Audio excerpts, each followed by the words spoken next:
Elon Musk and nightclubs. Really clickbaity, I know, but basically about it. Context might be a little bit different one, but yeah, more after the intro. More of the motherfucking intro. And with that being said, hello, welcome back to the next episode of the Self-Development with Tactics fucking podcast. I'm really pumped to be here. This is the second episode that I'm recording today, actually in a row. I still love it. I just still really fucking love it. Love what I'm doing right here. And yeah, as I said before, we're going to talk about Elon Musk and what he's having to do with nightclubs and how he was able to make some money using nightclubs or with nightclubs, which actually reminded me of something, but more after this little note here, and the little note is that this particular episode is also available as a podcast. I'm actually really sorry for all those people that are listening to this regularly because I'm saying it way too often. This episode, this YouTube episode or this YouTube video is available as a podcast version, which means that it is only the audio, which means that it is a way more efficient way to consume this particular episode because you can just do something simultaneously and or besides listening to it. You could be walking your dog, running, working out, something like that, and it is also way more efficient for your mobile data consumption, because the YouTube video probably is going to be a little bit higher and or bigger in data compared to the audio. When I'm actually uploading the video, it is like between 2 and 4 gigabytes, and when I'm uploading the audio, then it is just beneath 100 megabyte. So it's like a tenth, basically. Is it? No, it's not even. It's not a tenth, but it's a 20th, isn't it? Something like that. I'm not really the best in math. So please consider this. All the links should be down in the description. And also for this particular article that we're just going to go through right now. Everything should be linked down. Everything should be available. If not, please hit me up on social media. Then I'm going to correct that or I'm going to send you what I went through because I'm probably able to find that. But yeah. So as you can see, power players. We are on the CNBC Make It site and we're talking about Elon Musk ran a nightclub out of his college frat. I do not even know what a frat is, I don't even know what a frat is. A college fraternity, a frat party. Thanks, now I know what it is, because it's always the best thing, When you're having a word, and you don't know what the word is, then translating it with the exact same word, only a little bit more complicated even, is just a really nice thing. Because then I know what the fucking word is. God. But yeah, I assume what it is. It was actually published on Wednesday, the 9th of October 2019 on 11:54 a.m. EDT from Taylor Locke. She's actually a pretty, I think, either known and or popular contributor on the CNBC Make It site because I've read a few articles by her up to this point, at least, as far as I remember at least, Tesla and SpaceX CEO Elon Musk may not have had a lot of money in college, but he always had an entrepreneurial spirit even when it came to paying rent. In 1989, Musk left South Africa to attend Queen's University and in Ontario, Canada. After spending 2 years in Ontario, he transferred to the University of Pennsylvania on scholarship in 1992. There, Musk and his roommate, Adio Ressi, rented a large, relatively cheap frat house off campus. The roommates transformed the 10-bedroom home into a 10-bedroom home. The thing is, I don't know, what the house and or rent prices were back then, but I still assume that it wasn't that cheap. But yeah, never mind. Let's sack that in. Let's just let it be. The roommates transformed the 10-bedroom home into a nightclub, according to Elon Musk, Tesla, SpaceX, and the Quest for a Fantastic Future. I don't know the Quest for a Fantastic Future. Seems to be a company by him as well. By Ashley Vance, and they used it to generate money. Oh, is it? I gotta have to see. If it is actually another article. But yeah, it is a book. And they use it to generate money to pay rent. The funny thing is, if you're just thinking about it, like they, where is it? Am I like, what?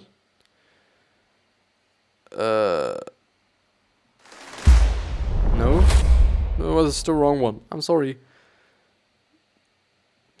No, huh? No, it's not this one either. I'm just so this. Oh, everything is. I no, it's not even. I'm very sorry. There is some complexity going on here. This is just the normal one, the regular one. This is the intro. This is Instagram, where I'm just really kind of big. This is the other one. I just don't know what I'm normally using. Isn't it like, there it is. I just haven't seen it. But yeah, the thing is, it is pretty funny if you think about it. Like, they rented a house, a 10-bedroom house, which I assume actually wasn't really that cheap even back in the days. I think it actually really wasn't that cheap. But I also think about all the costs that they had to just repair things, because when you're renting things and you're destroying something through parties, or is a nightclub something different, if I kind of think, yeah, because I just thought it could also just have been something like a strip club or something, but it's actually like a disco or night spot or club, suburb, club, bar, North American cafe. Okay. Or is it like a cafe or a cafe, whatever, hotspots? No, I think it is more like a disco, I guess it was actually, yeah. I know, even though I do just think that a coffee might have also, or cafe might have also been relatively good for students, but I think that like drinking a lot and just smoking and whatnot, this just sounds like a student life. Therefore, I'm actually going for the disco thing. But if you think about it, like they are renting a place to just throw some parties there so that they're able to just pay their rent. And even just I don't know, they also had to clean up things probably. Like, I think it was quite some work, to actually have this nightclub and whatnot. And I do not even know if this is legal, if you're actually allowed to just rent, or did they buy it? No, they rented a large, relatively cheap frat house off campus. Like, yeah, I don't know, I do not think that this is legal. Even though it is like your home and you're basically allowed to just do anything with it, unless you're actually destroying something, I guess. Which might have been the case even through partying and whatnot, which I can somehow assume actually. But yeah, never mind. I was paying my own way through college and could make an entire month's rent in one night, Musk said in the book.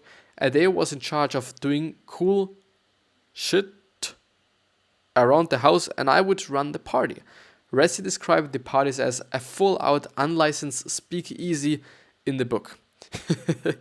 We would have as many as 500 people. What the fucking hell? Resi said, we could charge $5 and it would be pretty much all you could drink. Beer and cello shots and other things. Like, let's actually do the maths. Or the math, whatever. Don't give a fuck. We're having 500 people. We're having 5, which is actually insane. Like, even though it might be, well, it is a 10-bedroom, or was it a 10-bed? 10-bedroom or 10-bed? 10-bedroom, like 10 rooms. Fuck. Well, it's probably gonna be like 13 or 12, like, because you do not count like the bath and kitchen, those, or the toilet, those things. So it's probably a pretty big house. Like, I don't know, and even though you're charging 500 times 5, which is 2.5 fucking K, I don't know, I could have just calculated that in my head as well, but yeah. Like, it's quite something, but I gotta have to say, like, 10 bedrooms is really not cheap. Even though, like, they also said it's relatively cheap. So even though it just might have been like 1K or something, well, even though it's just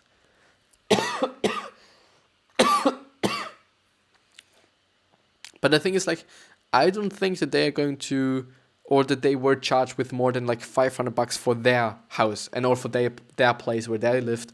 So not this 10 bedroom thing. So I don't know, like 2K for the whole thing, it just sounds reasonable, or sounds quite okay, I guess. Even though like compared to the prices we have nowadays, it's probably gonna be just nothing. Even though I don't know just what house prices are in that space and whatnot, but I always have to think about New York and their fucking insane fucking house prices and or real estate prices. It is just, I don't know how you're feeling about this, right? But I find that insane, that you're just having to kind of, I don't know, pay 3K for just, or 2K for quite a normal, just flat, not even a big one. Not even a big one, but you gotta have to just pay fucking 3K. For 3K in my fucking hometown, in terms of renting, you're probably gonna get a fucking house. Yeah, I guess. I could actually look that up really quickly. I'm not gonna show you, but I'm looking this up. I don't know. I guess it's just it's not gonna be that. It's not gonna be that. Actually, yeah. Even though it's not really. What the fucking hell? You could even. I don't know, like 260 square meters. It's not directly in my hometown, so it's a little bit just away from it. But like 7 bedrooms, 1K. 1K. It's nothing, basically. It still depends on how nice it is and if there are other people living there as well. But there's actually another one. Well, it's actually also a little bit like far away, but it's only 4 rooms and 160 square meters. It's actually quite nice, I guess. Oh my god, like, okay, well, a house for the weekend going to be $680 and 50 square meters. Like it's not that big, to be honest, but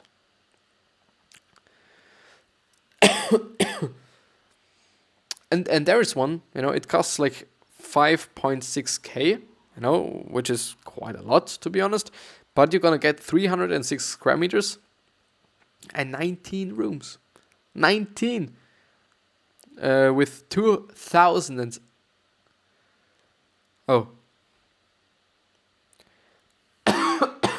like the whole area is more than 2,000 square meters, nearly 3,000. So it's, I don't know, like I gotta have to say that New York is really expensive, at least at my point of view. I don't know how you're thinking about it, and I don't know if this is actually normal for the US, not living in the US, but it's quite a lot for me. But Musk wasn't a big drinker, according to Vance, and aside from the occasional vodka and Diet Coke, he did not care for the taste of alcohol. Somebody had to stay.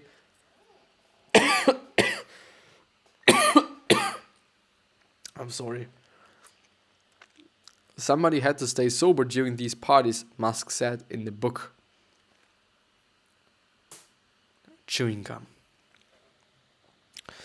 Resi also described Musk as the most straight-laced dude. He never drank. He never did anything. Zero. Literally nothing. Musk often didn't even hang around to party. There were some nights where I would be like, "Where's Elon?" And I would go up to his room and pound on the door, and he's in there alone playing a video game. Resi said in Vance's book. The only time Resi felt he had to moderate Musk's behavior was during his video game binges. That would last days, according to the book, when Resi would have to make him stop playing. A representative for Musk did not immediately respond to CNBC, make it its request for comment. I'm sorry. It's pretty interesting, but I, before, was talking about another person that was doing this. Exactly the exact same thing. And it's actually Mark Cuban. Actually, I should be drinking something, just a little tiny sip of water. Maybe this is even enough. Like, it was just the tiniest sip of water that I've ever had. Maybe not ever, but just in a long time, actually. Well, I guess it's fine, you know? But Mark Cuban has also been doing that for making money because I don't know, I gotta have to say, you know, and as far as I'm just thinking about it, having a nightclub, I guess, isn't such a bad business. The thing is, you can charge for drinks whatever you fucking want. You know, just that. The only thing is that there have to be people. You know, if there's no people, and or if there are no people, then probably other people are not going to come. You know, if it is not a hip place. But the thing is, like especially in my hometown, there's not a lot of clubs. There's one, which is always full. Like, I don't know. I do think that the owner just makes some money with it. Totally, of course, but it is not such a full one. Like it's never ever like, well, it's always full. Like just completely. You know, to such a degree that you're not even able to just get inside because there's so many people. I don't even know if this is actually a good thing for the people inside. I don't know. I wouldn't like to be there, but I don't like to party at all. Just in general, you know, at least not club life and those things. Most often, you know. The thing is, I guess that is actually not such a bad business, you know. I do think that it might even work nowadays as well. I wouldn't say that it is just a dead business or that it is fucked or whatnot. I don't know what it is with licenses and if you need some and whatnot. I guess probably in Europe as well, or in Europe you do need some licenses, but in the US, I don't know. The thing is, if it would be such a good business and such a good thing to do, probably a lot more people would do that. But maybe there's just some problems that I'm just not seeing. You know, maybe there are some problems that people are having. The thing is, like, if you're having a restaurant, you know, just a normal restaurant, at least in Europe, you're not gonna make a lot of money. You know, it's everything unless I think you are the owner. Well, I don't know. Like the thing is, I don't know. You need good products. You need good service. You need good people working for you, and just you do not also have to be too pricey because then people are going to complain about it and whatnot. It's also going to be the thing with having a disco and or a nightclub. You're not just allowed, quote unquote, to be too expensive because people won't come. You know, people will think like, nah, I just go to the other place because it is cheaper and I can drink there as well. So why would I go into this more expensive one? But it's like difficult. But I still think that it would be just a pretty good thing to do because you only need a place. You need some music, some boxes, some loudspeakers and whatnot. Maybe a DJ, but not even. You know, you can also just have some music playing and nobody cares, I guess. Then relatively cheap things. And that's quite it. I guess at least. Like, I guess, you know, I really don't know. But let's actually see if we can find, I'm sorry, Quora question. How can I combine several short videos to create one long video in Premiere Pro? At least this is what I'm using, or Sony Vegas, or Final Cut Pro, or literally kind of every editing app you can find on the Play Store and or on the App Store. I don't know, so many different ways, but you're gonna need just some video editing tools. Just in Premiere, if you're able to use Premiere, then it's really easy. Like just, you know, you're just importing some clips, then you're having the timeline, and you put everything into the timeline, and that's quite it. You know, you could even just select everything you want in the video, and then just drag it into the timeline, and everything should be sorted, and or just aligned, and that's quite it. But maybe there is another question, you know, a little bit of a better question. Let's scroll down. How can I open up to him? I'm afraid that I might say something weirdly. This is just really difficult, and I might not be the right person to ask there.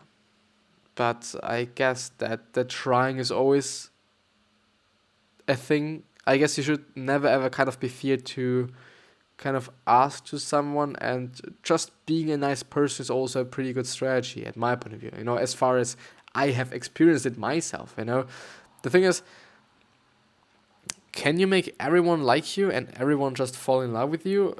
Probably not, nah. But I don't know. You can just, you can elevate the chances you're having, at my point of view, by just being a nice person. I do not want to say that you should just not be you, just being such a nice person that it is not you any longer. The thing is, of course, you're going to just talk to the person that you fell in love with and that you're having a crush on. You're going to talk to this person in a different way.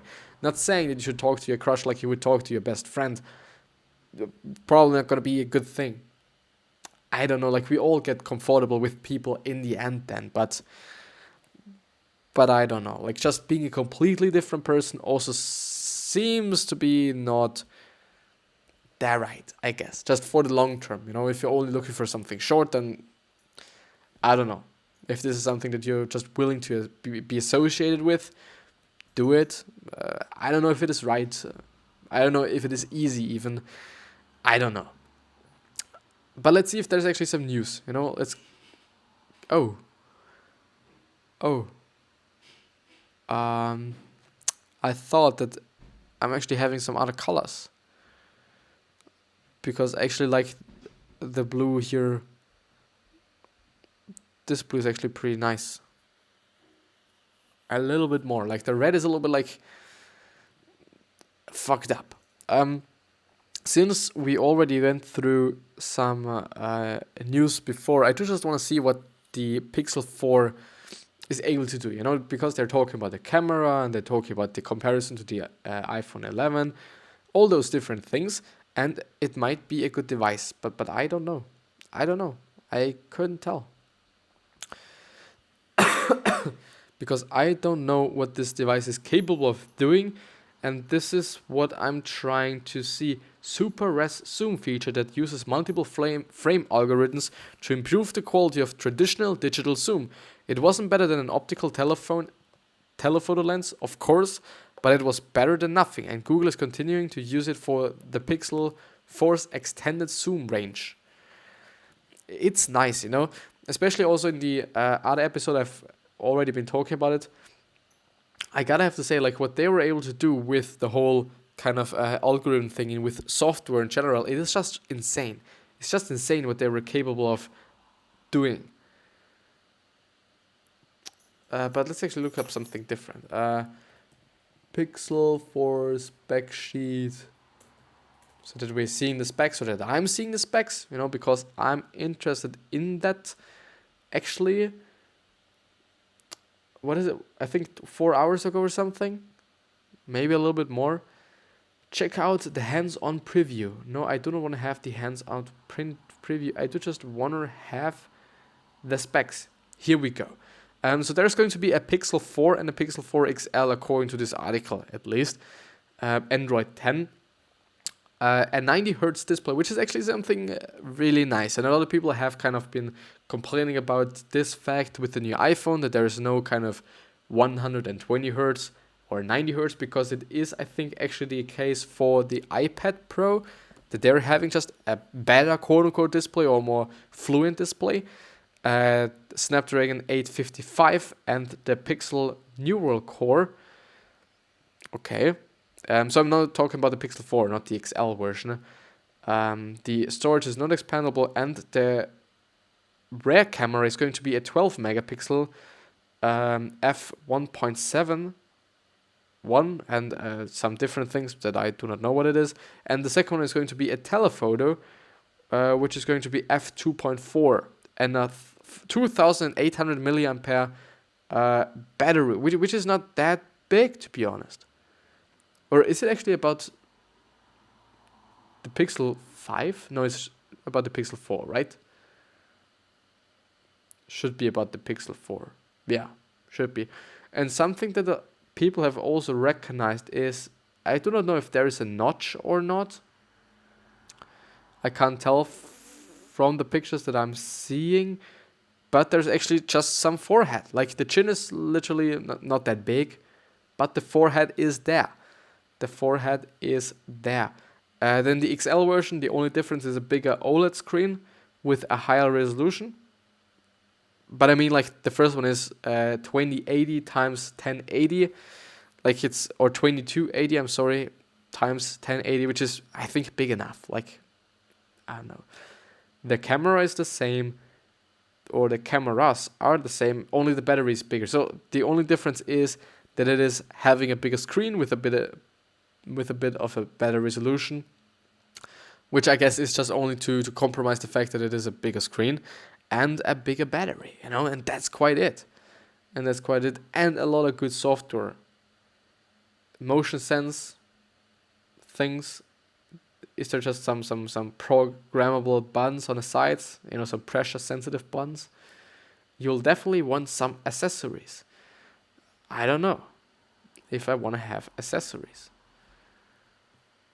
But it seems to be quite an okay phone. In terms of the design, I gotta have to say that it's pretty nice. Like, yeah, from the back. The back side, it's pretty nice. Especially this one. This picture, I think, is a good one. I think it's pretty nice. Like, yeah, and the new Google Buds that you can see, or is it? I think it's actually, or the Pixel Buds, no, whatever they're called. Also, they're having a case and whatnot. So it's actually, seems to be a pretty good thing. Looking forward to it. Looking forward to just seeing the camera. I'm really, really looking forward to the camera and see what it is capable of doing. Because the thing is, now at this point in time, the iPhone 11 is having the best camera, but I guess, I don't know. I don't think that Google is going to just wait until the next year or something, until they just take the crown, quote unquote. But I guess they're going to take it again. I don't know. I'm just having a funny feeling, to be honest. But yeah, this is going to be the end of the episode, Thank you for going through this with me. Thank you for being with me. And I wish you the best health, happiness, and also success. And I also hope that you're going to remind yourself on how you're going to be remembered, which basically means your legacy, because we can totally change that, which means that you might be just happy and then being remembered as a happy person or as a good person. And the thing is, we're 7.7 billion people, which means that not everyone's going to like you, no matter what you do. Just something that I want to point out. And 3 other questions that I hope that you're going to ask yourself, why are you here? What are you trying to change? And what is bothering you the most? Because these 3 are hopefully going to show you your purpose and maybe even a business idea, because often businesses started with fixing something, fixing a problem, having a solution for a problem that really pissed them off. If you've liked this episode and if you've liked the podcast, then please subscribe. It would really mean the world to me, and I'm hopefully going to see you the next time.